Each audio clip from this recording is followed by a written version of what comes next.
श्रीगणेशाय नमः। श्रीमहागौर्यै नमः। महागौरीस्तोत्रम्। श्वेतेभ्यसे समारूढा श्वेताम्बरधरा शुचिः महागौरी शुभं दद्यान् महादेव प्रमोददा।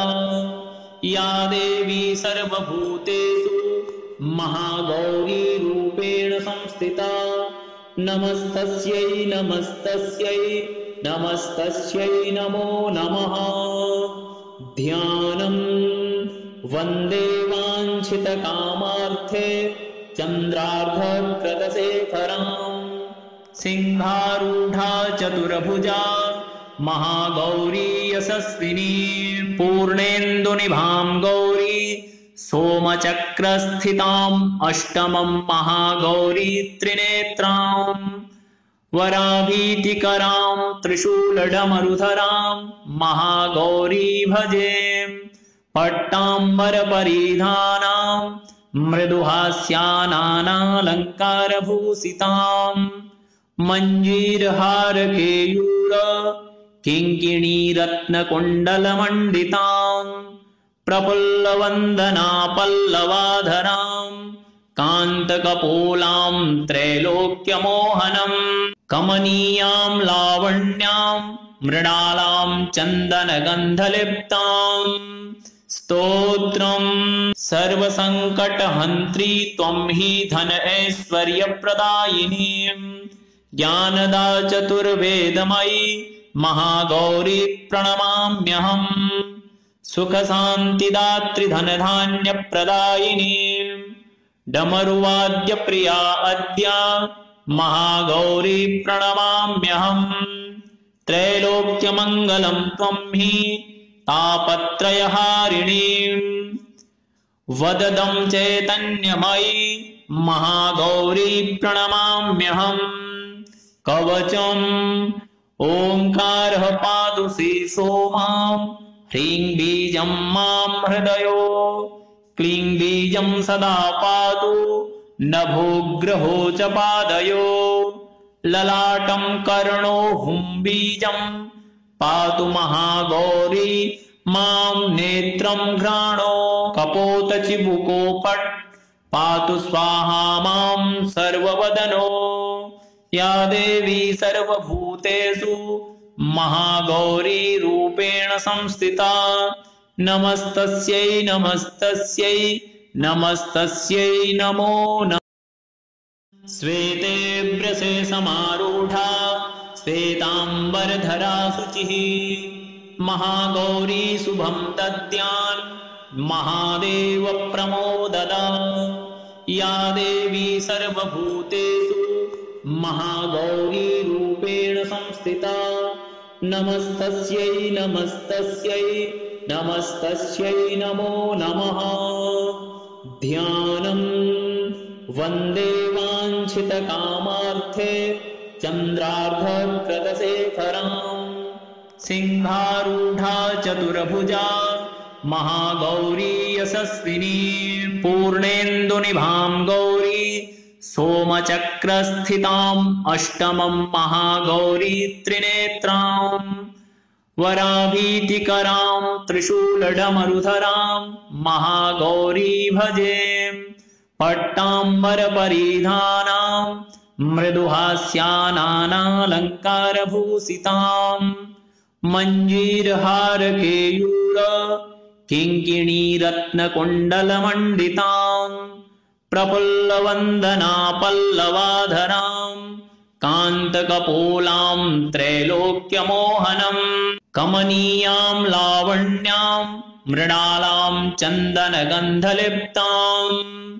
स्तोत्रम् सर्वसङ्कटहन्त्री त्वं हि धन ऐश्वर्यप्रदायिनी।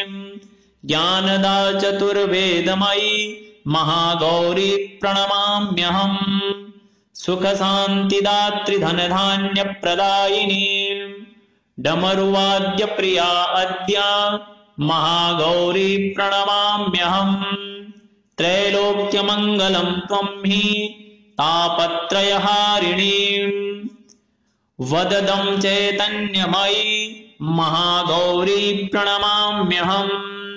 कवचम् ओङ्कारः पातु शीर्षो मां, ह्रीं बीजं मां हृदयो, क्लीं बीजं सदा पातु नभोग्रहो च पादयो, ललाटं कर्णो हुं बीजं पातु महागौरी मां, नेत्रं घ्राणो कपोतचिबुको पट् पातु स्वाहा मां सर्ववदनो, या देवी सर्वभूतेषु महागौरी रूपेण संस्थिता, नमस्तस्यै नमस्तस्यै नमस्तस्यै नमो नमः।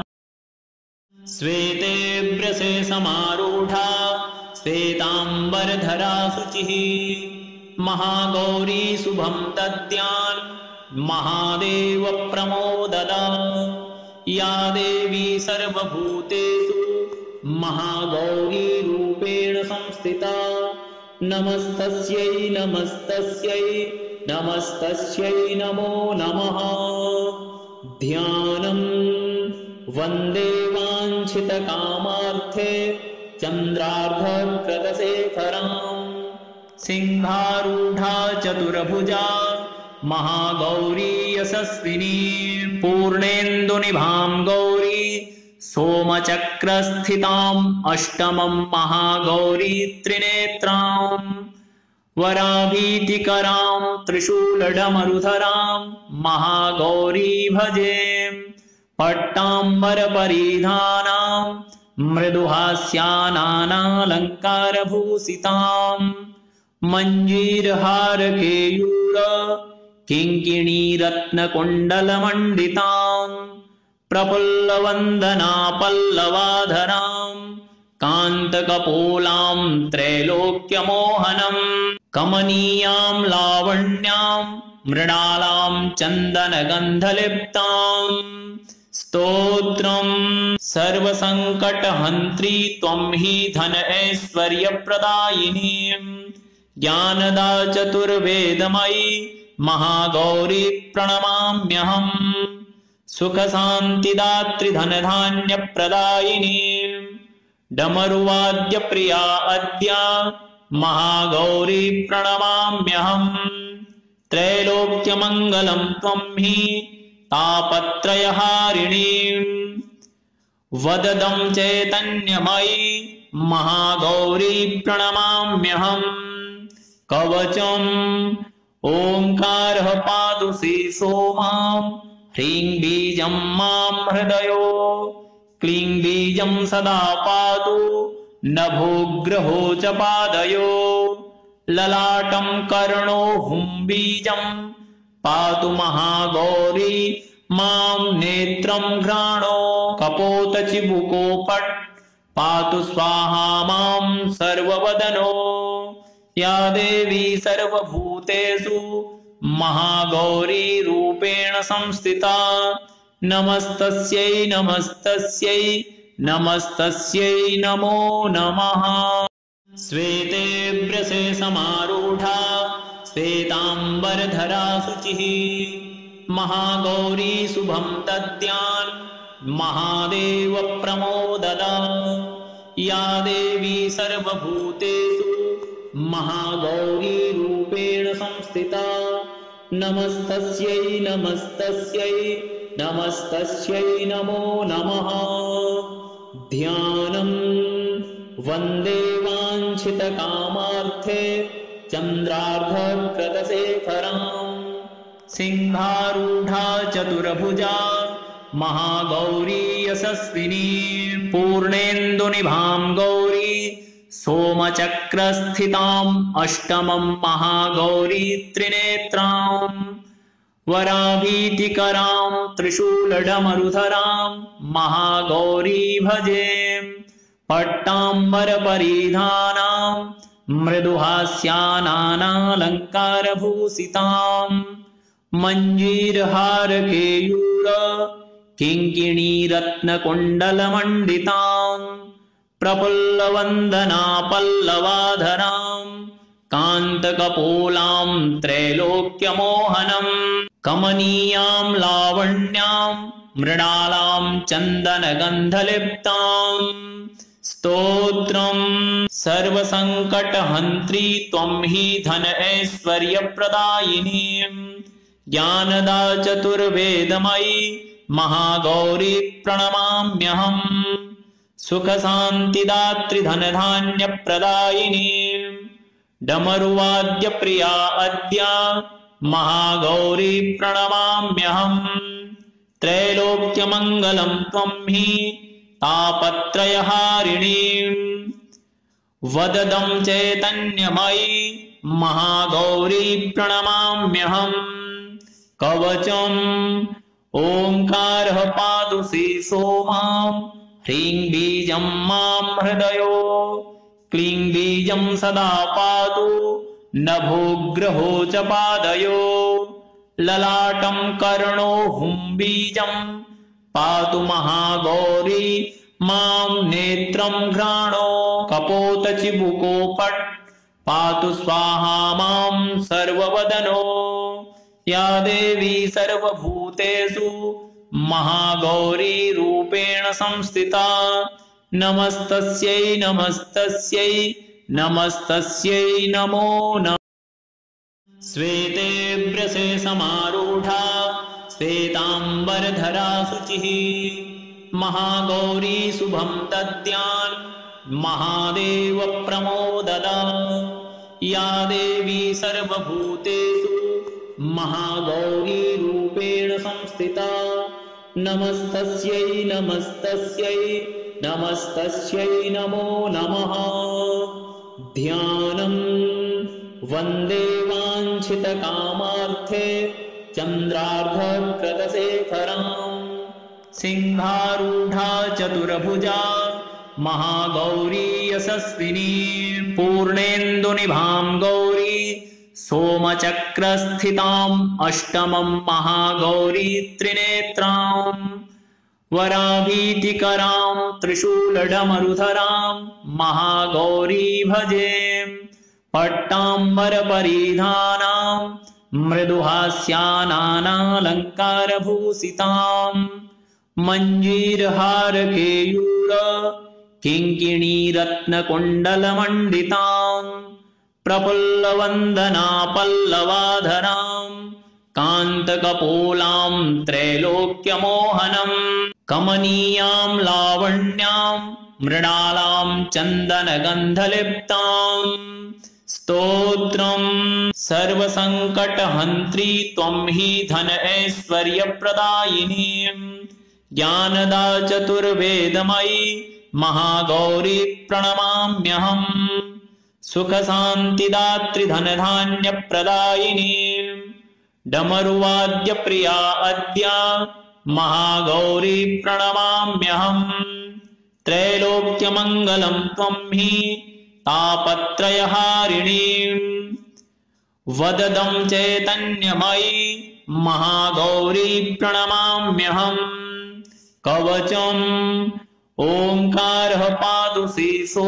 मां ह्रीं बीजं मां हृदयो क्लीं बीजं सदा पातु नभोग्रहो च पादयो ललाटं कर्णो हुं बीजं पातु महागौरी मां नेत्रं घ्राणो कपोत चिबुको पट् पातु स्वाहा मां सर्ववदनो या देवी सर्वभूतेषु महागौरी रूपेण संस्थिता नमस्तस्यै नमस्तस्यै नमस्तस्यै नमो नमः श्वेतेभ्यसे समारूढा श्वेतांबरधरा शुचिः महागौरी शुभं दद्यान् महादेव प्रमोददा या देवी सर्वभूतेषु महागौरी रूपेण संस्थिता नमस्तस्यै नमस्तस्यै नमस्तस्यै नमो नमः ध्यानं वन्दे वाञ्छितकामार्थे चन्द्रार्धकृतशेखरां सिंहारूढा चतुर्भुजा महागौरी यशस्विनी पूर्णेन्दुनिभां गौरी सोमचक्रस्थिताम् अष्टमं महागौरी त्रिनेत्रां वराभीतिकरां त्रिशूलडमरुधरां महागौरी भजे पट्टाम्बरपरिधानां मृदुहास्यानालङ्कारभूषितां मञ्जीरहारकेयूर किङ्किणीरत्नकुण्डलमण्डितां प्रफुल्लवन्दना पल्लवाधरां कान्तकपोलां त्रैलोक्यमोहनम् कमनीयां लावण्यां मृणालां चन्दनगन्धलिप्तां स्तोत्रम् सर्वसङ्कटहन्त्री त्वं हि धन ऐश्वर्यप्रदायिनी ज्ञानदा चतुर्वेदमयी महागौरी प्रणमाम्यहम् सुखशान्तिदात्री धनधान्यप्रदायिनी डमरुवाद्यप्रिया अद्या महागौरी प्रणमाम्यहम् त्रैलोक्यमङ्गलं त्वं हि तापत्रयहारिणीं वददं चैतन्यमयी महागौरी प्रणमाम्यहम् कवचम् ओंकारः पातु शीर्षो मां ह्रीं बीजं मां हृदयो क्लीं बीजं सदा पातु नभोग्रहो च पादयो ललाटं कर्णो हुं बीजं पातु महागौरी मां नेत्रं घ्राणो कपोतचिबुको पट् पातु स्वाहा मां सर्ववदनो या देवी सर्वभूतेषु महागौरी रूपेण संस्थिता नमस्तस्यै नमस्तस्यै नमस्तस्यै नमो नमः श्वेतेभ्यसे समारूढा श्वेतांबरधरा शुचिः महागौरी शुभं दद्यान् महादेव प्रमोददा या देवी सर्वभूतेषु महागौरी रूपेण संस्थिता नमस्तस्यै नमस्तस्यै नमस्तस्यै नमो नमः ध्यानम् वन्दे वाञ्छितकामार्थे चन्द्रार्धकृतशेखरां सिंहारूढा चतुर्भुजा महागौरी यशस्विनी पूर्णेन्दुनिभां गौरी सोमचक्रस्थिताम् अष्टमं महागौरी त्रिनेत्रां वराभीतिकरां त्रिशूलडमरुधरां महागौरी भजे पट्टाम्बरपरिधानां मृदुहास्यानालङ्कारभूषितां मञ्जीरहारकेयूर किङ्किणीरत्नकुण्डलमण्डितां प्रफुल्लवन्दना पल्लवाधरां कान्तकपोलां त्रैलोक्यमोहनम् कमनीयां लावण्यां मृणालां चन्दनगन्धलिप्तां स्तोत्रम् सर्वसङ्कटहन्त्री त्वं हि धन ऐश्वर्यप्रदायिनी ज्ञानदा चतुर्वेदमयी महागौरी प्रणमाम्यहम् सुखशान्तिदात्री धनधान्यप्रदायिनी डमरुवाद्यप्रिया अद्या महागौरी प्रणमाम्यहम् त्रैलोक्यमङ्गलं त्वं हि तापत्रयहारिणीं वददं चैतन्यमयी महागौरी प्रणमाम्यहम् कवचम् ओंकारः पातु शीर्षो मां ह्रीं बीजं मां हृदयो क्लीं बीजं सदा पातु नभोग्रहो च पादयो ललाटं कर्णो हुं बीजं पातु महागौरी मां नेत्रं घ्राणो कपोतचिबुको पट् पातु स्वाहा मां सर्ववदनो या देवी सर्वभूतेषु महागौरी रूपेण संस्थिता नमस्तस्यै नमस्तस्यै नमस्तस्यै नमो नमः श्वेतेभ्यसे समारूढा श्वेतांबरधरा शुचिः महागौरी शुभं दद्यान् महादेव प्रमोददा या देवी सर्वभूतेषु महागौरी रूपेण संस्थिता नमस्तस्यै नमस्तस्यै नमस्तस्यै नमो नमः ध्यानं वन्दे वाञ्छितकामार्थे चन्द्रार्धकृतशेखरां सिंहारूढा चतुर्भुजा महागौरी यशस्विनी पूर्णेन्दुनिभां गौरी सोमचक्रस्थिताम् अष्टमं महागौरी त्रिनेत्रां वराभीतिकरां त्रिशूलडमरुधरां महागौरी भजे पट्टाम्बरपरिधानां मृदुहास्यानालङ्कारभूषितां मञ्जीरहारकेयूर किङ्किणीरत्नकुण्डलमण्डितां प्रफुल्लवन्दना पल्लवाधरां कान्तकपोलां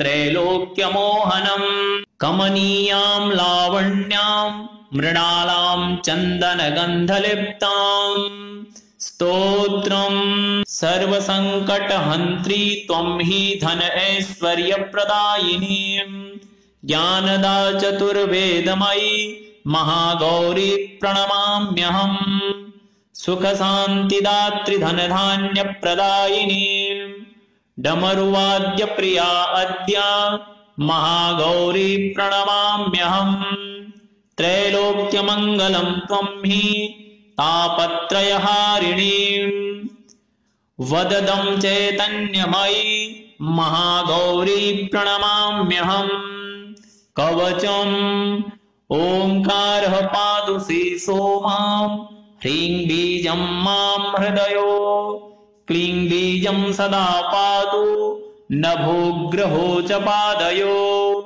ललाटं कर्णो हुं बीजं पातु महागौरी मां नेत्रं घ्राणो कपोतचिबुको पट् पातु स्वाहा मां सर्ववदनो या देवी सर्वभूतेषु महागौरी रूपेण संस्थिता नमस्तस्यै नमस्तस्यै नमस्तस्यै नमो नमः श्वेतेभ्यसे समारूढा श्वेतांबरधरा शुचिः महागौरी शुभं दद्यान् महादेव प्रमोददा या देवी सर्वभूतेषु महागौरी रूपेण संस्थिता नमस्तस्यै नमस्तस्यै नमस्तस्यै नमो नमः ध्यानं वन्दे वाञ्छितकामार्थे चन्द्रार्धकृतशेखरां सिंहारूढा चतुर्भुजा महागौरी यशस्विनी पूर्णेन्दुनिभां गौरी सोमचक्रस्थिताम् अष्टमं महागौरी त्रिनेत्रां वराभीतिकरां त्रिशूलडमरुधरां महागौरी भजे पट्टाम्बरपरिधानां मृदुहास्यानालङ्कारभूषितां मञ्जीरहारकेयूर किङ्किणीरत्नकुण्डलमण्डितां प्रफुल्लवन्दना पल्लवाधरां कान्तकपोलां त्रैलोक्यमोहनं कमनीयां लावण्यां मृणालां चन्दनगन्धलिप्तां स्तोत्रं सर्वसङ्कटहन्त्री त्वं हि